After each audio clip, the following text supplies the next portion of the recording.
Hello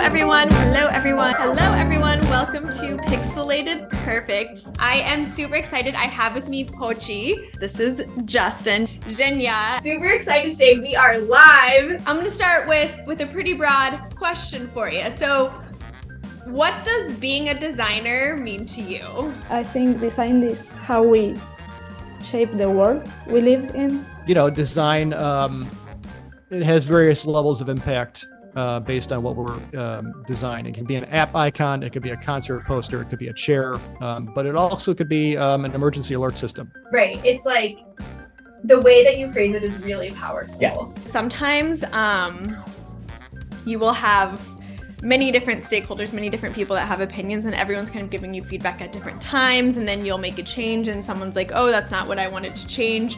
And it basically causes delay, and then the timeline keeps getting pushed back and everything turns into a mess. So my suggestion is having a decision maker. Whatever you are working, you shouldn't feel scared of failure. Because it won't work.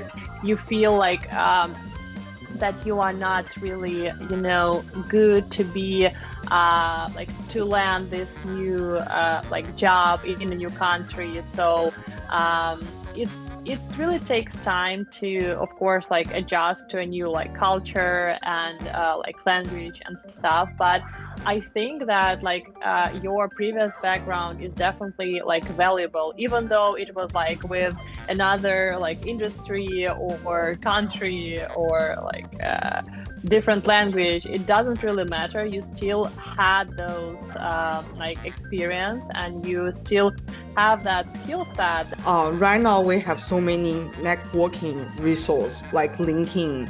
So if you get the offer from this school, make sure that you leverage the LinkedIn and reach out to the alumni or the current student there and talk about hey, I'm Minjun and I got the offer from this school. I'm not curious about your advice on blah blah blah. And I think they always willing to at least talk to you, have a coffee chat with you virtually. I think that is my top tip.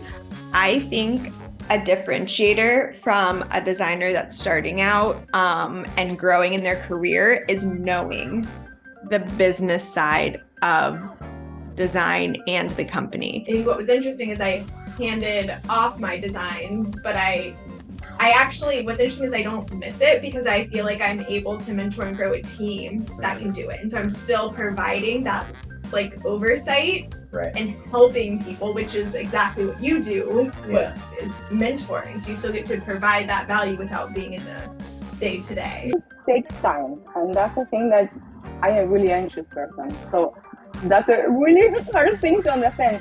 Things take time, and that's okay.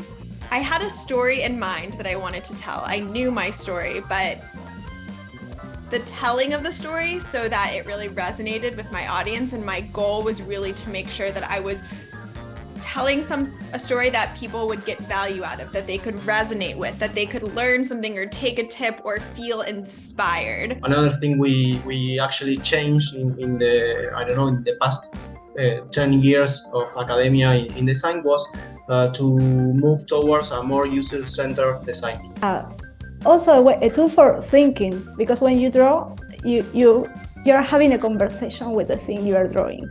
So it's like you enter a feedback loop with your drawing, and you start thinking or getting more ideas from the things you're drawing. So I think of drawing as a way to visualize ideas. So it can be adding a sticky note, can be drawing or visually reflecting or keeping track of an idea or iterating on it and sharing it with others.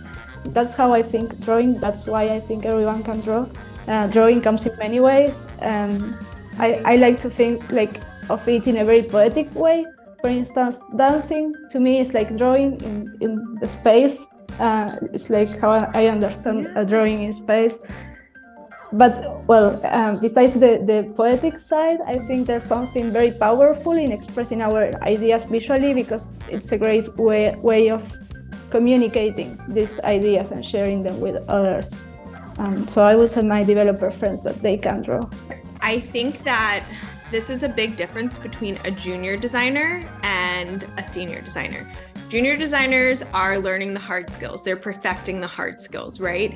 I think what helps take a junior designer's career to the next level is with some of those soft skills. So learning how to have those difficult conversations with clients or internal teams. It's knowing how to run and facilitate a design workshop.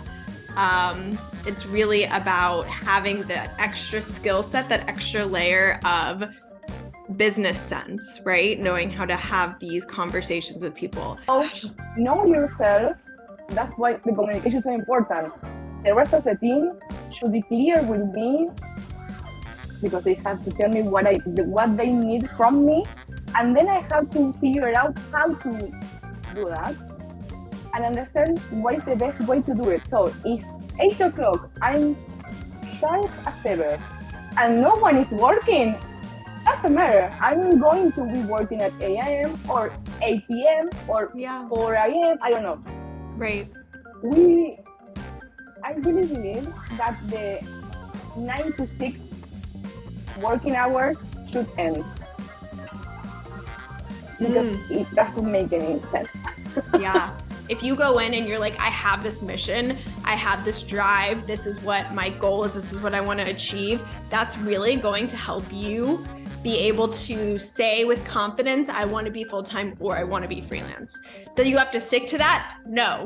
We ebb and flow, we change, right? So check in with yourself in 6 months, in a year. Like, is that still your goal? Is that still your mission? Has it shifted? Has it changed? That's totally fine. But as long as you have this guiding light and this mission, that's really going to help you continue to think about what comes next. You have to be curious about it. So embrace the profession, be curious, change your side, and hurry up because this profession it's going to the moon and quick. Yes, totally. The first thing I have to say about this is that how does it exceed your responsibility? Is it something that you can learn and grow from? Is it a new tool? Is it a new process that you should be learning? So maybe you're a UI designer and you don't know UX, but there's some UX requests. I think it's important to make it very clear to the client, to the customer, that you are not an expert in that, but it's something that you want to learn and grow from, and to give you that opportunity to work on it. So I guess my first feedback to you is like, why is it out of scope? And can it add value to you? And if so, do it. And I wish you all luck, and I look forward to the next session.